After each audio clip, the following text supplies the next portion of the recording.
ظاہر تو پاک ہو رہا ہے، باطن کو بھی پاک کرنا ہے۔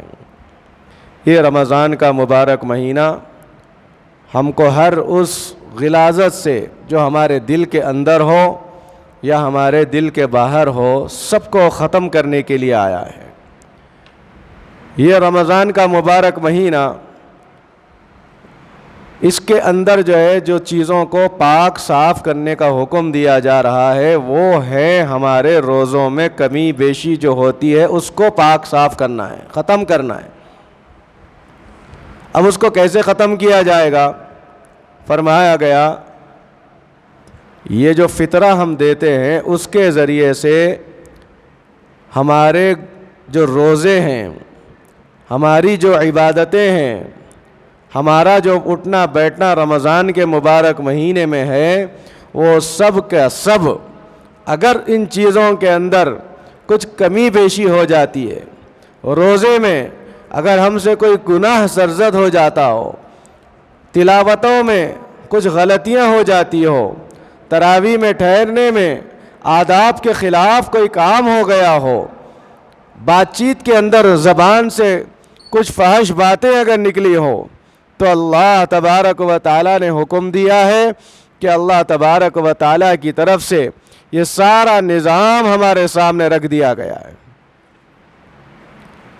یہ نظام اس لیے نہیں رکھا گیا، یہ نظام اس لیے بنایا گیا تاکہ فطرے کے ذریعے سے ہم اللہ تبارک و تعالیٰ کا قرب حاصل کر پائیں، فطرے کے ذریعے سے اللہ تبارک و تعالیٰ کو راضی کرنے والے بن جائیں۔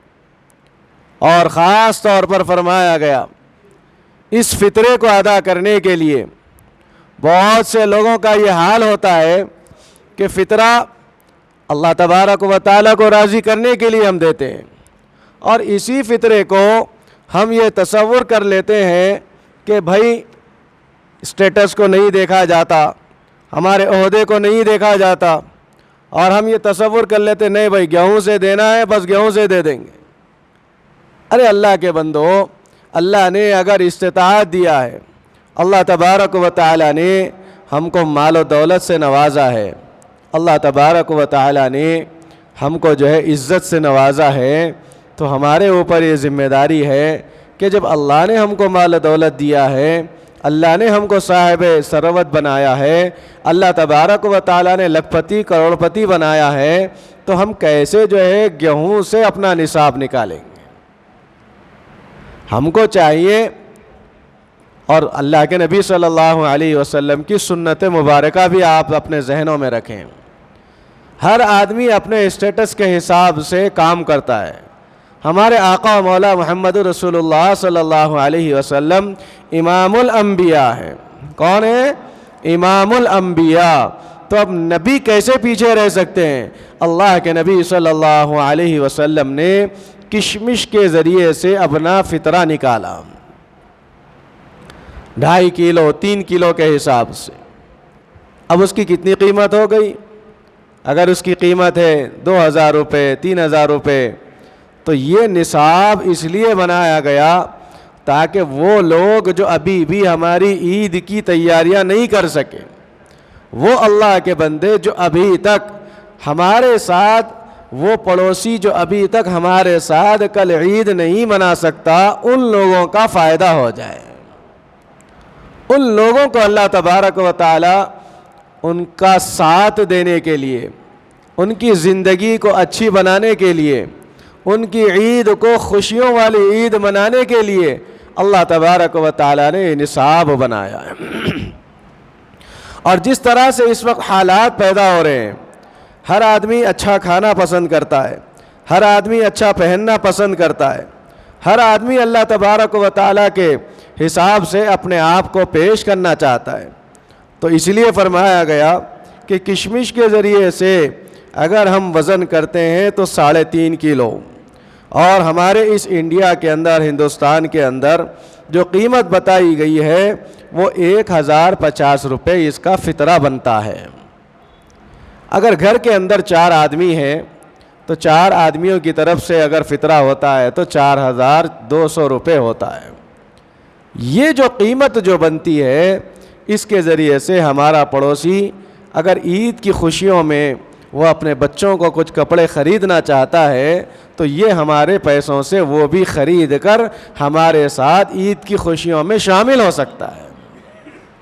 اس لیے کہا گیا کہ جو مالدار لوگ ہیں وہ جو ہے گیہوں کے ذریعے سے، کھجور کے ذریعے سے کیوں دیتے ہیں؟ اس میں بھی اللہ کے نبی صلی اللہ علیہ وسلم نے فائدہ رکھا، پوری امت کا فائدہ بتلایا، امت کے لوگوں کا فائدہ بتایا کہ دیکھو تم گناہ تو کرتے ہو، اگر اللہ تبارک و تعالیٰ چاہتا کہ بھئی اگر روزے میں تم سے یہ گناہ ہو گیا تو 10,000 کا جرمانہ، تو اب آپ بتلائیے ایک ایک روزے میں ہم سے کتنے بے ادبیاں ہوتی ہے۔ اب اگر پورے 30 دن کا حساب اگر لگائیں گے تو اس کی قیمت کتنی ہو جائے گی؟ رب العالمین کا بڑا احسان ہے، اس نے دیکھا کہ لا یکلف اللہ نفسا الا وسعها، اللہ تبارک و تعالی بوجھ اتنا ہی ڈالتے ہیں جتنا وہ اٹھانے کی طاقت رکھتا ہے، یہ اللہ کا نظام ہے۔ تو ہم جو ہے، جو لوگ صاحب مال ہیں، صاحب دولت ہیں، جو لکھ پتی ہیں، کروڑ پتی ہیں، ان کو چاہیے کہ اللہ کے نبی صلی اللہ علیہ وسلم کی جو سب سے عظیم سنت مبارکہ ہے اس کے اوپر عمل کرے۔ اب اگر کوئی تھوڑا سا اسٹیٹس نیچے رکھنے والا ہے تو ان کو چاہیے کہ کھجور کے ذریعے سے بھی فطرہ ادا کریں، اور وہ کتنا ہو؟ فرمایا گیا وہ بھی 3.5 کلو ہے، اور اس کی قیمت بتلائی گئی جو نارمل کھجور ہوتے ہیں۔ دیکھیے سب چیزوں پہ اللہ نے اپنا اپنا محاسبہ کرنے کا حکم دیا ہے کہ اگر آپ اپنے خاندان کے لیے، گھر والوں کے لیے اگر کھجور لینا چاہتے ہیں تو آپ بینڈ کھجور کو چھوڑ دیتے ہیں، کوئی اچھا کھجور لے کے جاتے ہیں۔ کیوں؟ اس لیے کہ ہمارے گھر کو جا رہا ہے نا بھائی، گھر والے کھانے والے ہیں۔ اگر ہم جو ہے خراب کھجور لے کے جائیں گی تو گھر کی ہوم منسٹری فوراً ہماری کلاس لے لے گی، یہ کیا کھجور لے کے آئے، کیا دوسرا کھجور ملا ہی نہیں تھا؟ تو جب ہم اپنے لیے اچھی چیز پسند کرتے ہیں تو جب سامنے والوں کو دینے کا جب معاملہ آیا تو سامنے والے کے لیے بھی وہی پسند کرنا چاہیے، اس کے اندر خاص خیال رکھنا ہے۔ اکثر ہم سے خیال رکھنے کا معاملہ ختم ہو گیا، کپڑے دینے کا معاملہ آتا ہے، کپڑے بھی ایسے دیتے ہیں، 3rd کلاس کپڑے جو ہے لوگ آج زکوٰۃ کے کپڑے بول کے الگ رکھ دیے ٹیبل پہ باہر۔ دکان والوں کے پاس دیکھیے ایک ٹیبل باہر ہے، اس کے اوپر لکھا جاتا ہے زکوٰۃ کی ساڑی، زکوٰۃ کا کرتا پیجامہ، 2-4 دھلائی کے اندر وہ کپڑا ختم، برباد۔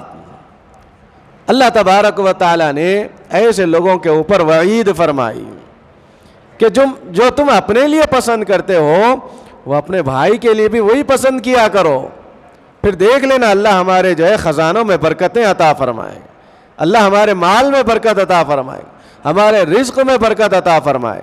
اپنے بچوں کے لیے، اپنے گھر والوں کے لیے برانڈ تلاش کرتے ہیں کہ کون سا ایسا برانڈ ہے، کون سی ایسی برانڈ والی دکان ہے کہ جس میں جائیں وہاں پہ اپنے لیے، اپنے بچوں کے لیے خریداری تو ہم کر لیتے ہیں، لیکن جب اللہ تبارک و تعالیٰ کیا فرماتا ہے کبھی کہ بندے حشر کے میدان میں روک کے کہا جائے گا کہ میں تیرے گھر پہ آیا تھا مانگنے کے لیے، تو نے کیوں نہیں دیا؟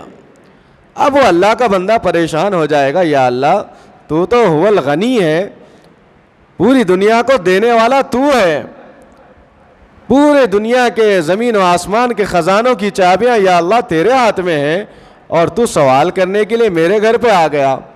فرمایا گیا میرا بندہ تیرے گھر پہ سوال کرنے آ گیا تھا، کس نے بھیجا ہے؟ میں نے تیرے گھر پہ بھیجا تاکہ تو دے گا اپنے مال میں سے یا نہیں دے گا، وہ مجھے آزمانا تھا۔ تو جب آدمی جو ہے رسوا ہو جائے گا، اللہ کی بارگاہ میں پریشانی کے عالم میں ٹھہرایا جائے گا، روک لیا جائے گا جنت میں جانے سے، پھر کہا جائے گا میں نے تیرے پاس روزی روٹی لینے آیا، کچھ کھانے کے لیے تیرے گھر پہ دستک دی۔ بندہ پوچھے گا یا اللہ تو ہر چیز سے پاک ہے، تو نے خود فرمایا لا تاخذہ سنۃ ولا نوم، نہ تجھے آنکھ، نہ اونگ، نہ کوئی نیند، نہ کھانے کی حاجت، نہ پینے کی حاجت، ہر چیز سے پاک ہے، مولا تجھے کیا حاجت پڑ گئی کہ تو میرے پاس کھانا مانگنے؟ پھر اللہ فرماتے ہیں میں نے ایک بندہ تیرے گھر پہ بھیجا تھا اور تو نے اس کو کیا دیا؟ باسی روٹی تو نے اس کو دے دی، باسی سالن کھانا تو نے اس کو دے دیا۔ کیا تو کھانا پسند کرتا ہے؟ باسی کھانا تو نہیں پسند کرتا تھا، لیکن تو نے اہتمام نہیں کیا کہ جو سائل تیرے پاس آتا ہے تو نے اس کو دھتکار دیا, بھجا دیا.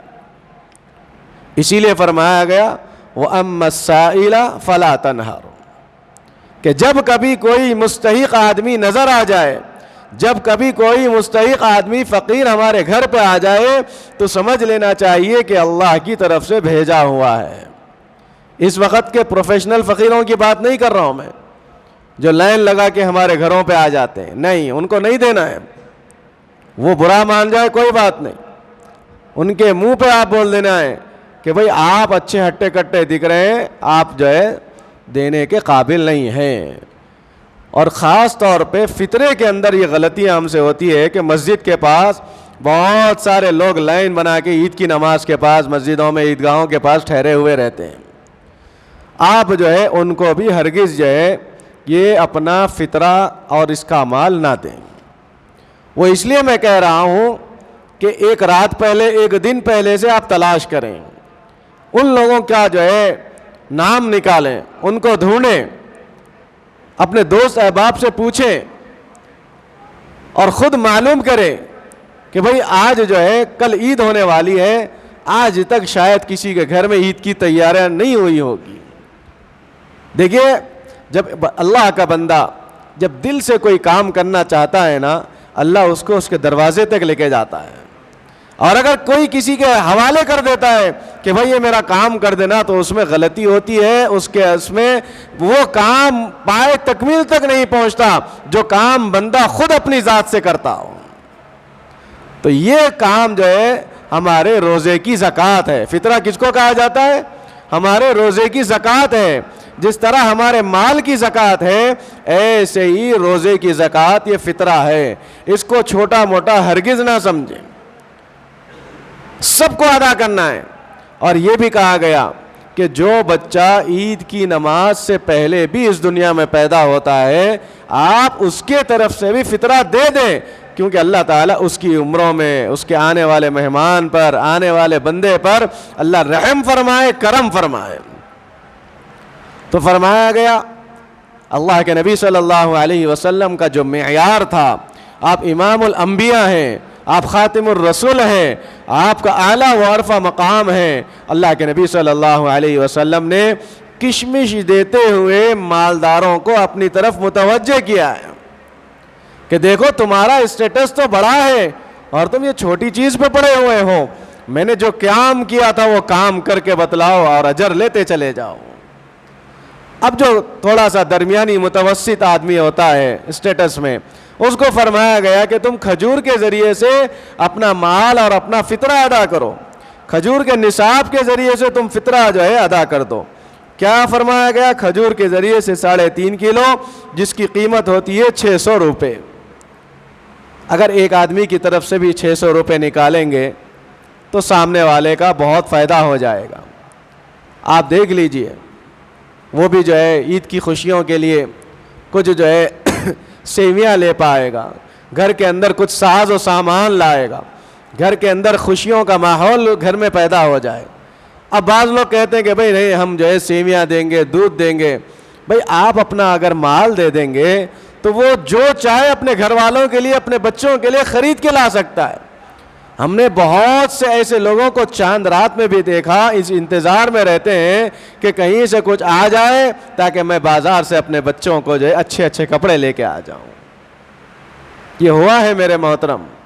اور جو لوگ خوددار ہوتے ہیں, جو لوگ اپنی عزت کو پامال نہیں کرنا چاہتے ہیں, وہ ہاتھ پھیلاتے نہیں ہیں, وہ زبان ہلاتے نہیں ہیں, وہ آنکھوں سے اشارے بھی نہیں کرتے, بلکہ وہ اس دل کو اپنے رب کائنات کی طرف لگا لیتے ہیں. بڑے خوددار ہوتے ہیں, کسی کے سامنے مانگنا ان کے لیے گوارا نہیں ہوتا. تو ایسے لوگوں کو تلاش کریں, رشتہ داروں میں, بھائیوں میں, دوستوں میں. ہم نے دیکھا کہ بھائی بڑا لکھپتی رہتا ہے لیکن اس کی بہن خستہ حالت میں رہتی ہے, تو بھائی کے ذہنوں کے اندر یہ بات بیٹھی ہوئی ہے کہ بھائی ہم نے شادی عالی شان طریقے سے کر کے دے دیے اور ہمارا ذمہ ختم. یہ ذہنوں میں بات بیٹھی ہوئی ہے. آپ کو کیا معلوم کہ اس کے اوپر کیا حالات آ گئے ہوں گے. بعض مرتبہ ایک بھائی اچھا خوشحال رہتا ہے اور دوسرا بھائی بڑا کمزور ہو جاتا ہے۔ مجھے یہ بات سمجھ میں نہیں آتی کہ وہ بھائی کیسا بھائی کہلائے گا کہ جو خود امیر لکھپتی کروڑ پتی ہے اور اس کا بھائی غریب پتی ہے۔ بھائی کو اسٹینڈ دینا چاہیے، ہاتھ پکڑ کے اٹھانا چاہیے، کیونکہ وہ آپ کا خون ہے۔ ہاں کچھ برائیاں ہو سکتی ہے گھروں کے اندر، یہ جو انگلیاں ہیں چھوٹے موٹے رہتے، برابر نہیں رہتے، مزاج الگ رہتے ہیں، لیکن اللہ کی بارگاہ میں آپ سے سوال ہوگا کہ تمہارا اپنا خون تھا، تمہاری اپنی بہن تھی، تمہارا اپنا بھائی تھا، تمہارا اپنا رشتہ دار تھا، تم نے اس کو ہاتھ پکڑ کے اوپر کیوں نہیں اٹھایا؟ آج غریب سے غریب ہوتا چلا جا رہا ہے اور امیر امیر ہوتا چلا جا رہا ہے۔ تو اسلام کا یہ نظریہ ہے، اسلام کا یہ طرز ہے، اسلام کی یہ دعوت ہے، اسلام کی یہ تعلیم ہے کہ خود جو ہے بڑے ہوتے چلے جاؤ، آگے بڑھتے جاؤ، اور اپنا سگا بھائی اپنی سگی بہن غریب سے غریب ہوتے جائے۔ یہ کیسے دل ہمارا گوارا کر رہے ہیں؟ اب کیا ہمارے دل مردہ ہو گئے؟ لوگوں کی باتوں میں آ جاتے ہیں، لوگوں کی باتوں میں کانوں سے سنتے ہیں، تو یہ کان جو ہے جب اندر چلی جاتی ہے بات، تو یہ بات یہاں بیٹھ جاتی ہے۔ اسی لیے فرمایا گیا دل سے جو بات نکلتی ہے اثر رکھتی ہے، اور خاص طور پہ بھائی بہنوں کے دل آزاریاں کر رہا ہے، بھائی بھائی کا دل دکھا رہا ہے، بہنوں کا دل دکھا رہا ہے، اس کی قدر اور منزلت ختم ہو گئی ہے۔ باپ کا دل دکھا رہا ہے، بہنوں کا دل دکھا رہا ہے، رشتہ داروں کا دل دکھا رہا ہے۔ دل دکھا کے کیا ملے گا میرے محترم بزرگوں دوستوں؟ فرمایا گیا کہ جب دکھے دلوں سے اللہ کی طرف کوئی کھٹکا مارتا ہے، اللہ تعالیٰ اس دعا کو سب سے زیادہ قبول فرماتا ہے جو دکھے دل لوگ جو ہے دعا کر لیتے ہیں۔ کسی کے دل مت دکھاؤ خدا را اللہ کے واسطے۔ اور یہ بہترین طریقہ ہے، بہترین ایام چل رہے ہیں، ان کو اپنے سینے سے لگا لو، معافی تلافی کر لو۔ یہ محاسبہ والا دن ہے، یہ جمعۃ الوداع جو ہے اب ہم کو چھوڑ کے ودا ہوتے ہوئے جا رہا ہے۔ اس کا پیغام کیا ہے؟ اس کا پیغام ہی یہی ہے کہ دیکھو، جمعہ کے اندر رمضان کا مہینہ، اور رمضان کے مہینے میں جمعہ آ جائے اس کی فضیلت اور بڑھ جاتی ہے۔ تو یہ چھوڑ کے جا رہا ہے، چھوڑ کے جانے کا مطلب کیا ہے؟ کیا پھر واپس نہیں آئے گا؟ ہر جمعہ جو ہے اپنی اپنی آب و تاب کے ساتھ واپس آئے گا، لیکن پیغام یہ دے رہا ہے کہ جس طرح تم رمضان میں جمعہ کا اور دنوں کا اہتمام کرتے ہو، ایسے ہی پورے سال کا اہتمام کرنے والے بن جاؤ، پورے سال کا اہتمام کرنے والے بن جاؤ۔ یہ تو ہم نے اپنی طرف سے نام رکھ لیا کہ جمعۃ الوداع، جمعۃ الوداع۔ بھائی جمعۃ الوداع تو ہو رہا ہے، ہم اپنے گناہوں کو بھی الوداع کہتے ہیں، ہم اپنے برائیوں کو بھی الوداع کہہ دیں، ہم اپنی پرانی لغزشات کو ختم کر دیں اور اپنے اللہ کی طرف رجوع ہو جائیں کہ یا اللہ، جس طرح میں نے ساری چیزوں کو ودا کر دیا، میں اپنے باطن کے اندر کی خرابیوں کو بھی الوداع کہہ رہا ہوں۔ تو یہ ماحول، یہ طریقہ ہمیں رمضان کا مہینہ سکھایا ہے۔ تو فرمایا گیا کھجور کا جو نصاب ہے اس کے ذریعے سے بھی ہم اپنی اب جو ہے جو روزوں کی جو زکوٰۃ ہے، جس کو فطرہ کہا گیا، وہ ادا کر سکتے ہیں۔ پھر فرمایا گیا جو کے ذریعے سے، تھوڑا سا اور جو لوگ مڈل کلاس رہتے ہیں ان کے ذریعے، اللہ کے نبی صلی اللہ علیہ وسلم نے ہر آدمی کے اسٹیٹس کے حساب سے طریقہ بتلا دیا کہ جو لکھپتی کروڑپتی ہے وہ کشمش کے ذریعے سے نکالے، جو تھوڑا سا کم تر ہے وہ کھجور کے ذریعے سے نکالے، جو مڈل کلاس ہیں ان کو بھی طریقہ بتلایا۔ اگر سب کے لیے کہہ دیا جاتا کہ تم سب کے سب کشمش کے ذریعے سے نکالنا ہے تو ہمارا کیا ہوتا؟ اللہ کے نبی صلی اللہ علیہ وسلم پر قربان جائیں، سارے کیٹیگریز کے لوگوں کو لا کے کھڑا کر دیا اور طریقہ اور سلیقہ بتلا دیا، تم اگر ایسے ہو، یہ کیٹیگری میں آتے ہو تو ایسا نصاب جمع کر لو اللہ کے راستے میں دے دو۔ پھر فرمایا گیا جو، جس کی قیمت نکلتی ہے 100 روپے، اور فرمایا گیا 240 روپے اس کا جو ہے فطرہ ہوتا ہے۔ جو آدمی مڈل کلاس کا ہے، گھر میں سب کی طرف سے اس کے لیے لازم ہے، ضروری ہے، اس کو جو ہے چھوٹی موٹی چیز نہ سمجھے، یہ ہمارے گناہوں کا کفارہ ہے، یہ ہمارے روزوں کا کفارہ ہے، یہ ہماری سستی کاہلی کا کفارہ ہے، اور یہ ہمارا محاسبہ ہے کہ ہم نے لغزشیں اللہ کی بارگاہ میں کی ہیں، روزے میں بڑی جنبشیں ہم سے ہو گئی، روزے میں ہم سے بڑے گناہ ہو گئے، آنکھوں کا گناہ ہو گیا، کانوں کا گناہ ہو گیا، ہاتھوں کا گناہ ہو گیا، ہم دیتے دیتے لوگوں کے دینے سے ہمارے دل کے اندر کبھی تکبر آ گیا کہ دیکھو میں کیسا دے رہا ہوں۔ فرمایا گیا، روایتوں میں بات ملی، اماں جان فرماتے ہیں کہ دیکھو عروہ، یہ جو چیز تم فطرہ دے رہے ہو یہ کسی کو ان کے ہاتھ میں نہ دینا۔ اور پھر فرمایا گیا اس دینے کے اوپر تم اللہ سے امید نہیں لگانا کہ یا اللہ مجھے یہ دینے پہ مجھے اجر عطا کرنا۔ اب حضرت عروہ پریشان ہو گئے کہ اماں جان آپ کیا فرما رہی ہیں، یہ تو نیک عمل ہے، ہماری نیت بھی صاف ہے، ہم سامنے والے کے ہاتھ میں کیوں نہ رکھیں؟ تو فرمایا گیا کہ دیکھو جب تم دو گے تو تم اپنے دل کے اندر یہ فیل کرو گے کہ میں دے رہا ہوں، یہ جو میں اور یہ جو اپنے دل کے اندر جو تکبر آتا ہے، جو دینے کا داعیہ آتا ہے اور دینے والا تصور کرتا ہے کہ دیکھو میں دے رہا ہوں، یہ میں تمہارا اپنے دل سے خالی ہو جائے، اسی لیے جو بیٹھا ہے تو اس کے پاس رکھ دینا، چپکے سے واپس آ جانا۔ اللہ اکبر، کیسی تعلیم ہم کو دی گئی، دیتے ہوئے بھی سامنے والے کی عزت کا خیال رکھا گیا۔ لینے والے کی عزتوں کو تو آج پامال کر دیا جا رہا ہے، بڑی بڑی لائنوں میں ٹھہرا کے ان کے چہروں کو لگا کے پیپروں میں، اخباروں میں، ویڈیوز میں نہ جانے کیسے کیسے ان کی عزتوں کو اچھالا جاتا ہے۔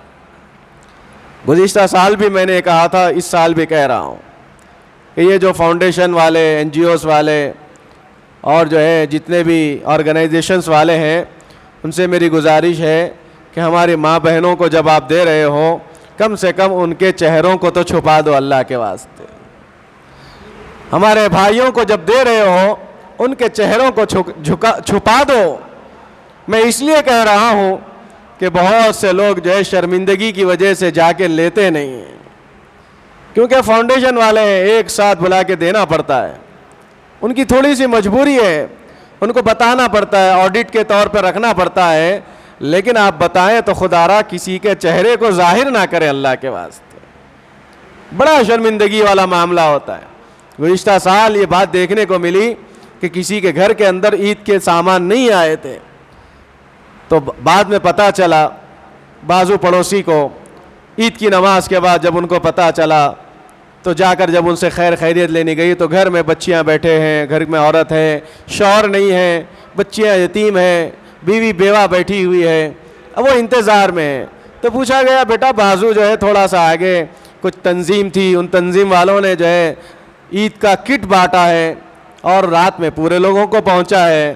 تو وہ لوگ اپنے آنکھوں سے آنسو نکالتے ہوئے عرض کرنے لگے کہ چچا جان کیسے جا کے لیں، کل ہمارا اور ہمارے گھر والوں کی، ہمارے بچوں کی فوٹو اگر آ جائے گی تو ہماری بچیوں کا رشتہ آنا ختم ہو جائے گا،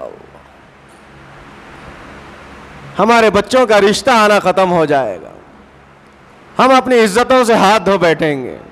اس چھوٹے سے عید کی کٹ کی وجہ سے ہم اپنی عزتوں کو پامال نہیں کریں گے۔ اللہ اکبر۔ میرے دوستو، اس وقت سوچئے آپ ہمارا ماحول کہاں جا رہا ہے۔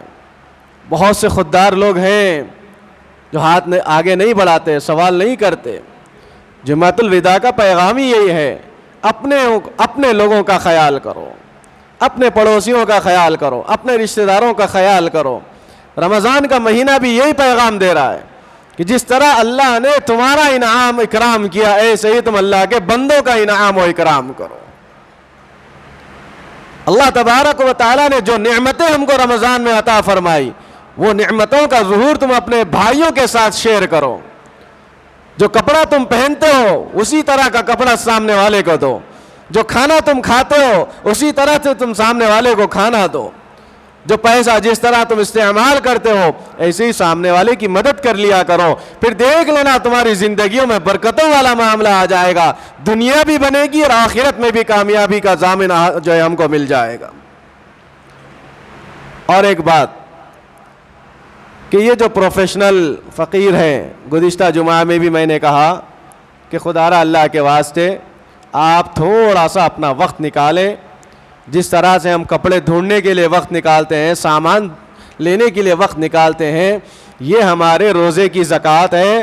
اگر یہ مستحق تک نہیں پہنچی تو ہمارے وہ اعمال جو ہم رمضان میں برے کرے تھے وہ ہمارے ختم نہیں ہوں گے اور ہم کو اللہ معاف نہیں فرمائے گا.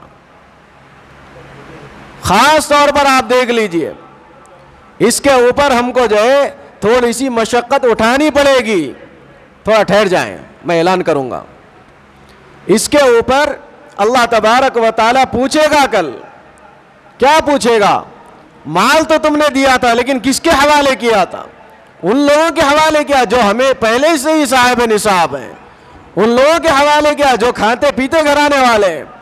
میں نے تو تم کو کہا تھا ان غریبوں کو, یتیموں کو, مسکینوں کو, ان تمام مستحق لوگوں کو پہنچانے کا حکم دیا تھا, اور تم کسی اور کے حوالے کر کے آ گئے. جاؤ, تمہارا فطرہ ہم قبول نہیں کریں گے. میرے دوستوں, یہ اللہ تبارک و تعالیٰ کی طرف سے سب سے بڑا مسئلہ ہے ہمارے پاس کہ ہم تحقیق نہیں کرتے, مستحق تک نہیں پہنچاتے. اب پھر اللہ تبارک و تعالیٰ نے ایک اور کیٹیگری بتائی جو گیہوں کے ذریعے سے بھی فطرہ نکالا جائے. ایک عام انسانوں کے لیے, پوری دنیا کے لوگ جو مڈل کلاس سے بھی تھوڑا نیچے رہتے ہیں, ان کے لیے بھی اس ثواب میں شامل ہونے کا ذریعہ بتا دیا گیا. وہ کیا ہے؟ فرمایا گیا کہ 50 روپے 60 روپے جو گیہوں کھاتے ہیں, جس کا آٹا پیس کے ہمارے گھروں میں آتا ہے, جو روٹی ہم کھاتے ہیں, فرمایا گیا اس کے ذریعے سے بھی نصاب بنایا گیا. اور وہ کیا ہے 1 کلو 750 گرام. تو اب اس کا موٹا موٹا حساب لگا لیتے ہیں کہ بھئی 2 کلو رکھ دیا جائے. نصاب تو پہلے 1 کلو 750 گرام ہی ہونا ہے, اس سے کم نہیں ہوگا. اس سے کم اگر آپ قیمت لگائیں گے آپ کا فطرہ ادا نہیں ہوگا. اوپر آپ چلے جائیں تھوڑا سا, کوئی بات نہیں, اللہ قبول کر لے گا اور خوش بھی ہوگا, لیکن اس سے کم نہیں. اب فرمایا گیا مارکیٹ کے اندر الگ الگ طریقے کی, الگ الگ برانڈ کی گیہوں ملتی ہے.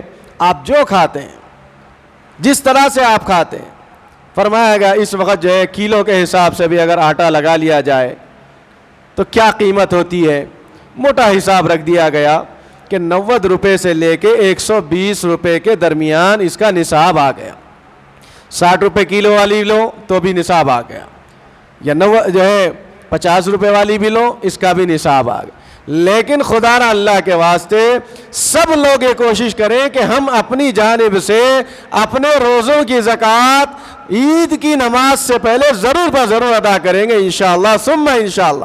سارے اس اللہ کے گھر میں عہد کریں, اللہ سے وعدہ کریں کہ ہم کچھ بھی ہو جائے اپنی جانب سے, اپنے گھر والوں کی جانب سے یہ فطرہ ضرور دیں گے, تاکہ وہ اللہ والے جو مستحق ہیں ان کے لیے عیدوں کی خوشی ویسے ہی ہو جائے جو ہماری خوشی اپنے گھروں میں رہتی ہے. اللہ تبارک و تعالیٰ سے میری دعا ہے رب العالمین ہم تمام کو, ساری امت مسلمہ کو خیر کے کاموں میں آگے آگے بڑھتے رہنے کی توفیق نصیب فرمائے. آپ کے پاس اگر کوئی ذریعہ نہیں ہے دینے کا فطرہ تو آپ ہم سے رجوع ہو جائیں, ہمارے پاس اس کے اسباب ہیں, مدارس بھی ہیں, مستحق لوگ بھی ہیں. دوسری اور تیسری چیز یہ ہے کہ یہاں پر الحمدللہ مدرسہ بھی چلتا ہے. اس مدرسے کے تعلق سے آپ لوگوں سے گزارش ہے آپ اس کا بھی تعاون کر سکتے ہیں. تیسری چیز یہ ہے کہ اکثر دیکھنے کو یہ مل رہا ہے کہ تراویح ختم ہوتے ہی جو امام صاحب, جو حافظ صاحب تراویح پڑھاتے ہیں ان کو تو بھرپور انداز میں آپ خوش کر دیتے ہیں, لیکن جو مسجد کا جو امام ہے جو سال بھر سے آپ کی خدمت کرتا ہے, مسجد کا جو امام ہے جو پورے سال میں 5 وقتہ مسجد میں آتا ہے, آپ کے لیے نمازیں پڑھتا رہتا ہے, آپ کے پاس کوئی بیمار ہوتا ہے آپ اس کو کہہ دیتے ہیں بھئی ہمارے گھر میں بیمار ہے تھوڑا دعا کر دینا, آپ کہتے ہیں تھوڑی ہمارے پاس کوئی پریشانی ہے, امام اس کی بھی دعا کر دیتا ہے, بستی والوں کے لیے دعا کرتا ہے, خیر کی دعائیں کرتا ہے, سب کی پریشانیوں کو دور کرنے کے لیے دعائیں کرتا رہتا ہے, اور آپ اس مسجد کے امام کی کوئی قدر منزلت نہیں کرتے. ہم نے گزشتہ 2-4 دن پہلے سوشل میڈیا پہ دیکھا تھا کہ جو حافظ قرآن ہے مسجد کے جو امام ہیں اس کو محلے والوں نے مل کر ایک ویگن آر کار گفٹ دیا تھا. یہ اماموں کا صحیح طریقے سے خدمت ہوتی ہے. پھر مسجد کے مؤذن کو گاڑی جو ہے بائک جو ہے گفٹ کیا گیا، اور پورے محلے والے مل کے کیا کیے، چندہ جب جمع کیے، ہدیہ جب جمع کیے تو 6.5 لاکھ روپے جمع ہوئے تھے۔ یہ پوری دنیا کے لوگوں کے لیے ایک سبق تھا اس کے اندر کہ امام بولے تو کیسا، اس کے پاس سائیکل ہو، کپڑے بھی استری کرے والے نہ ہوں، چہرے سے گرد و غبار والا ہو، مسجد کا نوکر ہو، وہ کوئی اس کے پاس کوئی دبدبہ عہدہ اسٹیٹس نہ ہو، گویا وہ امام نہیں بلکہ مسجد کا غلام ہے، کمیٹی کا غلام ہے۔ یہ کیا ہم نے اپنے اماموں کا اسٹیٹس اور رتبہ بنا کے رکھا؟ وہ امام جو پورا سال ہماری خدمت کیا، مسجد کے اندر خدمت کیا، وہ مؤذن جو پورا سال مسجد کے اندر خدمت کیا، وہ خطیب جو جھنجھوڑا ایمان کو۔ مسجدوں کے حالات کیسے بنتے ہیں؟ جمعہ کے بیانات سے بنتے ہیں۔ ہاں آپ دیکھ لیجئے کہ جس مسجدوں کے اندر جمعہ میں ولولہ انگیز بیانات ہوتے ہیں، اللہ دعوت اللہ کا کام کے ابھارا جاتا ہے، اللہ کی محبت، اللہ کے نبی صلی اللہ علیہ وسلم کی سچی محبت جب عوام کے اندر جگائی جاتی ہے تو اس وقت عوام کا کام کیا ہے؟